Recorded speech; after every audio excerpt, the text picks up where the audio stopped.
प्रेक्षक मंडळींनो नमस्कार. आपल्या चॅनलवर नवीन असाल तर चॅनलला सबस्क्राईब करून घ्या. तर आजच्या भागामध्ये इकडे आता राणी तिची परीक्षा देते. ती नवस जो केलेला असतो तो पूर्ण करत असते आणि तिला खूप त्रास होतो. तरी पण ती त्रास सहन करून तिथे ती इंद्राला हे करत असते. इंद्र जिवंत होण्यासाठी खूप वेदना सहन करते आणि आता ती सहन करत असताना इकडे जे आबांते आहेत आता सगळेजण बघत असतात. तर जो इंद्र आहे तो आता तिथे पडलेला असतो खाली. राणी तिथे देवीचे खूप नवस करते, विस्तावरून चालते, हातात दिसून ते घेते, खूप नवस आणि ते करते.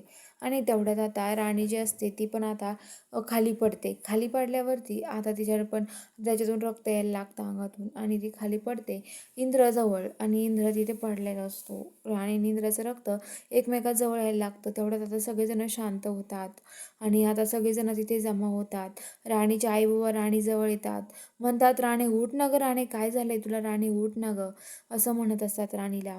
आणि इकडे जो इंद्र आहे तो पडलेला असतो. त्याच्याजवळ आता तिथे आबा आणि राणी ते मालती आई येऊन बसते. म्हणते, "इंद्रा उठ ना रे." ते पण आता खूप रडतात आणि सगळेजण खूपच रडत असतात आणि खूप मोठे मोठे ते त्यांचं रडायचं चालू असतं. तर आता जो इंद्र आहे तो म्हणत असतो, इंद्र ते हे असतो झोप गेलेला असतो आणि राणी जी असते ती पण आता तिथे होते. राणीची आई ओरडते, सगळेजण रडतात तिथे, सगळेजण मोठे मोठे रडत असतात. तर आता राणीचं आणि इंद्राचं रक्त एक व्हायला लागतं. त्या दोघांचं रक्त तिथे एक होतं आणि दोघांचं रक्त एक झाल्यावरती इंद्रला अचानक झटका येतो आणि इंद्र उठून त्याच्या आईकडे त्यांच्याकडे बघायला लागतो. तर इकडे जी राणी आहे ती पडलेलीच असते. राणीची आई बुवा रडत असतात, "उठ ना गं राणी, उठ ना गं राणी." पण राणी काय उठत नसते. पण आता जी राणी आहे ती तिथंच पडलेली असते तशीच. तर आता लगेच आता सगळेजण रडायला लागतात. रतन आणि ते रडत असतात. तर रतन म्हणतो की आता काय करायचं, राणी उठ ना गं राणी. पण राणी उठत नाही. तेवढ्यात आता सगळेजण तिथे हे करतात. इंद्र उठतो. इंद्र पहिले राणीचं नाव घेतो, "राणी कुठं आहे माझी, राणी कुठं आहे," म्हणतो आणि तो उठून बघतो तर त्याला राणी दिसत नाही. तेवढ्यात त्याला राणी दिसते तर ती खाली पडलेली.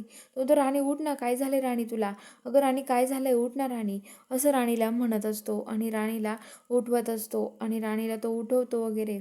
आणि आता राणी उठते आणि म्हणते की इंद्र सर. तर आता लगेच ती इंद्राकडे बघायला लागते आणि आता जो इंद्र आहे तिच्या तोंडात पाणी टाकतो आणि आता ती उठते आणि एकमेकाला ते घट्ट मिठी मारतात. तेवढ्या ती राणीची देवीची हे असते पडडे घेऊन ती बाई येते आणि ती म्हणते की काय चमत्कार झालाय, असं कधीच होत नाही. 500 वर्षातून एकदा हा एक चमत्कार घडलाय. कधीच एकमेकाचं आयुष्य भेटत नाही. एकाचं नाही तर एकाचा जीव गेला तर दुसऱ्याचा जीव देते आणि दुसऱ्याचा जीव घेते, असं हे घडतं. पण इथे नाही होऊ शकत तसं.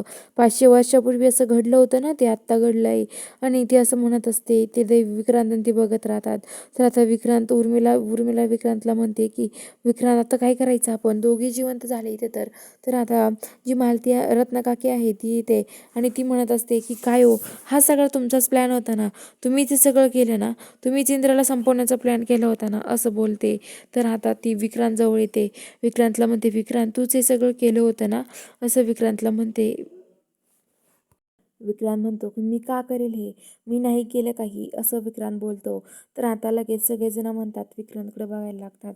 तेवढा तिथे आता दोघे शुद्ध येतात आणि आता ते एकमेकाला बघतात. राणीला म्हणतो इंद्र, तुझ्याशिवाय नाही राहू शकत राणी मी. राणी म्हणते, इंद्र सर मी तुमच्याशिवाय नाही राहू शकत, असं ते एकमेकाला म्हणतात आणि आता ते दोघे एकमेकाकडे बघत राहतात. आता तिथे लगेच आबा म्हणतात की हे बघा, तुम्हाला सांगतोय मी, हा मान फक्त इंद्र आणि राणीला भेटणार आहे आरतीचा. आणि म्हणतात की इंद्र तुझ्यामुळे सगळं, विक्रांत तुझ्यामुळे सगळं घडलं, तूच माझ्या इंद्राला संपवण्याचा प्लॅन केला होता ना.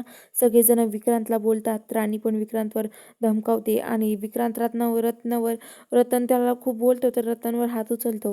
राणी विक्रांतचा हात पकडून बाजूला ओढते आणि म्हणते की हे बघा, इथे हिंमत नाही करायची, तुम्ही सगळं केलं ना, एक स्त्री काय करू शकते ना, आज तुम्हाला कळलंच असेल. विक्रांत ते मान खाली घालून तिथून निघून जातात. तर चला बघूया पुढील भागात काय घडणार आहे. बघायला चॅनलला सबस्क्राईब करा.